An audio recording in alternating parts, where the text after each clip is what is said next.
जरा सोचिए, आप अपने दोस्त के साथ कॉन्सर्ट में जाने का प्लान बना रहे हैं और अचानक से आपको ये मैसेज मिलता है, क्या सर्वर क्रैश। ऐसा लग रहा है जैसे बुक माई शो ने हमें कॉन्सर्ट के बजाय जैसे कंस्ट्रेंट मूड में डाल दिया हो।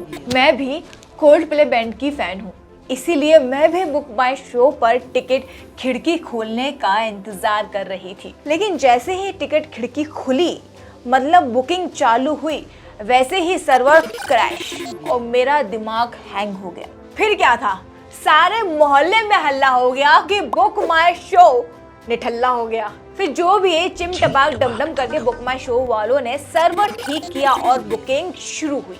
खैर, जो भी किया हो, हमें क्या, हम तो बात करने वाले हैं बुक माई शो की शुरुआत से लेकर अब तक की कहानी के बारे में। कैसे बुक माई शो शुरू हुआ, क्या क्या उतार चढ़ाव आए, कैसे लोगों का भरोसा जीता, लॉकडाउन में कैसे खुद को बचाए रखा, हम इन सब चीजों पर आपसे बात करने वाले हैं। तो hello everybody, welcome to my channel. I am your business idea presenter Kiran. I hope आपने मेरे चैनल को अभी तक सब्सक्राइब कर लिया होगा। इस वीडियो के थ्रू मैं आपको बहुत सारी इन्फॉर्मेशन देने वाली हूँ, एकदम फ्री, इसका कोई चार्ज नहीं लगेगा। फिर वीडियो में आखिरी तक देखते रहें।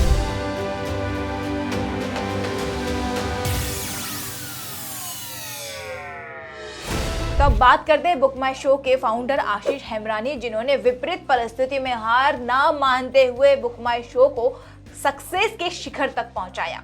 आपको पता है कि टिकट बेचने का यह आइडिया आशीष को कैसे आया होगा? यह आइडिया बिल्कुल वैसे ही है जैसे न्यूटन को पेड़ के नीचे ग्रेविटी दिखी। दरअसल आशीष अपने दोस्तों के साथ परीक्षित डार और राजेश पांडे के साथ साउथ अफ्रीका घूमने गए थे, जहां अपने खाली समय में पेड़ के नीचे बैठकर आशीष रेडियो पर एक प्रोग्राम सुन रहे थे, जहां उन्होंने रग्बी गेम के टिकट का विज्ञापन सुना। तभी बैठे बैठे उन्हें आइडिया आया कि क्यों ना ऐसा कुछ फिल्मों की टिकट के लिए भी किया जाए।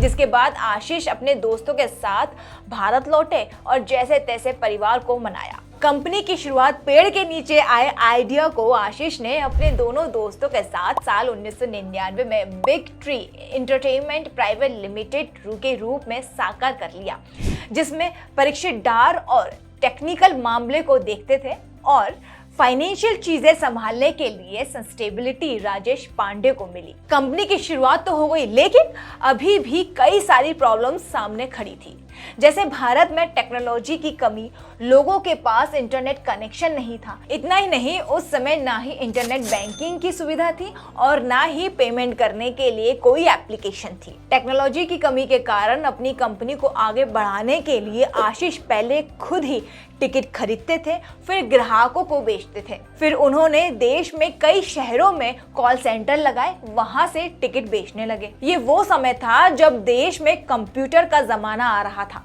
आशीष और उनके साथी यह भी जानते थे कि आज भले ही समस्या है, लेकिन जल्द ही कंपनी तेजी से आगे बढ़ेगी। काफी मेहनत के बाद कंपनी को सबसे पहले JP Morgan Chase financial company से 2.5 करोड़ का इन्वेस्टमेंट प्राप्त हुआ। वैसे प्रॉब्लम्स तो कई सारी खड़ी हुई, लेकिन big tree entertainment private limited चल रही थी। लेकिन अब इसका नाम बदलकर गो फॉर टिकटिंग कर दिया गया था। उस समय .com इंडस्ट्री काफी डिमांड में थी। ऐसे में जेपी मॉर्गन चेस ने अपने सारे शेयर्स न्यूज ऑपरेशन को बेच दिए और फिर क्या था, कंपनी का नेम इंडिया टिकटिंग हो गया। फिर आया साल 2002, जब फिर से शुरू हुई आशीष की अग्नि परीक्षा।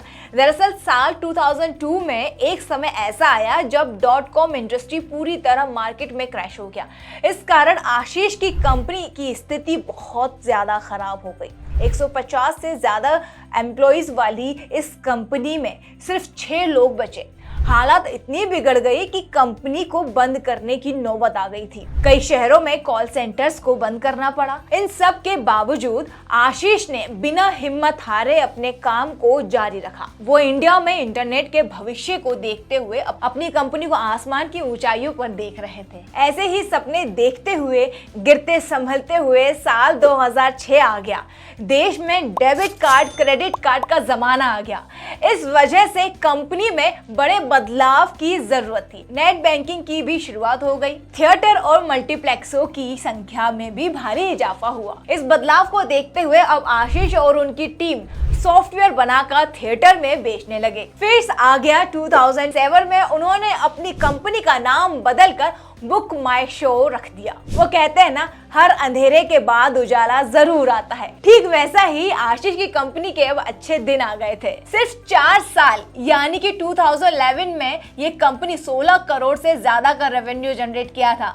धीरे धीरे कंपनी ने देश के सभी सिनेमा घरों, मल्टीप्लेक्सों और साथ मिलकर ऑनलाइन टिकट बेचने का काम शुरू कर दिया। अब बुक माई शो न केवल फिल्मों में बल्कि खेलों और कई सारे इवेंट के टिकट भी ऑनलाइन बेचती है। ये कंपनी दिनों दिन तेजी से ग्रोथ कर रही है। नतीजन साल 2012 में बुक माई शो को hottest company of the year का अवार्ड से नवाजा गया था। अब कई बड़ी कंपनियां इस कंपनी में इन्वेस्ट करना चाहती हैं। 1 साल बाद ही एक्सेल पार्टनर ने इसमें 100 करोड़ का इन्वेस्टमेंट किया। कंपनी की सक्सेस का अंदाजा इसी बात से लगाया जा सकता है कि ईयर 2012 में कंपनी ने एक दिन में 1 लाख और एक महीने में 2 मिलियन टिकट बेचने का रिकॉर्ड बनाया। वहीं साल 2014 में कंपनी ने एक महीने में 5.6 मिलियन टिकट बेचने का नया रिकॉर्ड कायम किया। इसके बाद कंपनी ने दिन दुगनी रात चौगनी रफ्तार से बढ़ती चली गई।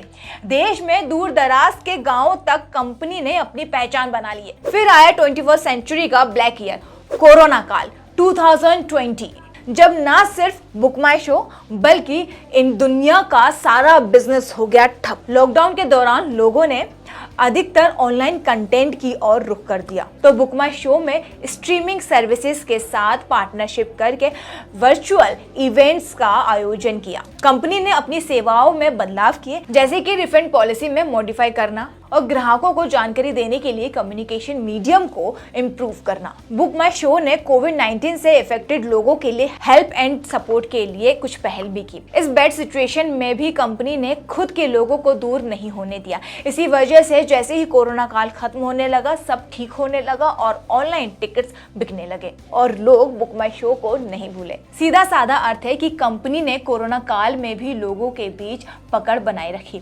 फिर कंपनी अपनी उसी रफ्तार में दौड़ने लगी। अभी कुछ दिन पहले हुए सर्वर क्रैश की घटना से बुक माई शो को कई सारे फायदे हुए। भले ही यह एक चैलेंजिंग था, लेकिन इस घटना के बाद पूरी दुनिया में उनकी चर्चा हो रही है।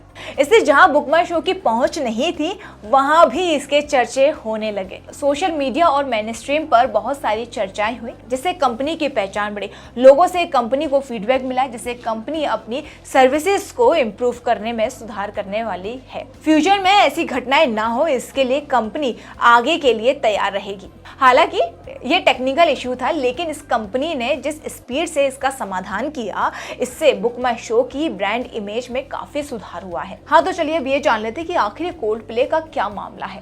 दरअसल कोल्ड प्ले एक ब्रिटिश रॉक बैंड है। लंदन में 1997 में शुरू हुआ था। यह बैंड अपनी लाइव परफॉर्मेंस के लिए जाना जाता है। इस बैंड में अब जॉनी बैकलैंड, क्रिस मार्टिन, गाय बेलीमैन और विल चैंपियन हैं। 10 साल बाद यह बैंड जनवरी 2025 में इंडिया में कॉन्सर्ट करने वाला है। जैसे ही इस कॉन्सर्ट की टिकट बुकिंग शुरू हुई, 1 करोड़ 30 लाख लोगों ने टिकट खरीदनी चाहिए। इतने लोगों के एक साथ लॉगिन करने से बुक माई शो का सर्वर हो गया क्रैश। इस शो के लिए 35,000 रुपीज तक की लीगल टिकट बिकी है। लीगल टिकट मतलब जो एक्चुअली प्राइस है। अगर ब्लैक में बात करें तो एक टिकट लगभग 10 लाख रुपए तक की बिक रही है। इस बैंड की इंडिया में दीवानगी का अंदाजा इसी से लगा सकते हैं कि इतनी महंगी टिकट होने के बावजूद भी 99 लाख लोग इस टिकट के इंतजार में हैं। तो कैसी लगी ये इन्फॉर्मेशन, कमेंट बॉक्स में कमेंट कर मुझे जरूर बताइएगा। और ऐसी ही इंटरेस्टिंग स्टोरीज के लिए फ्रीडम ऐप बिजनेस हिंदी को फॉलो करना बिल्कुल ना भूलें।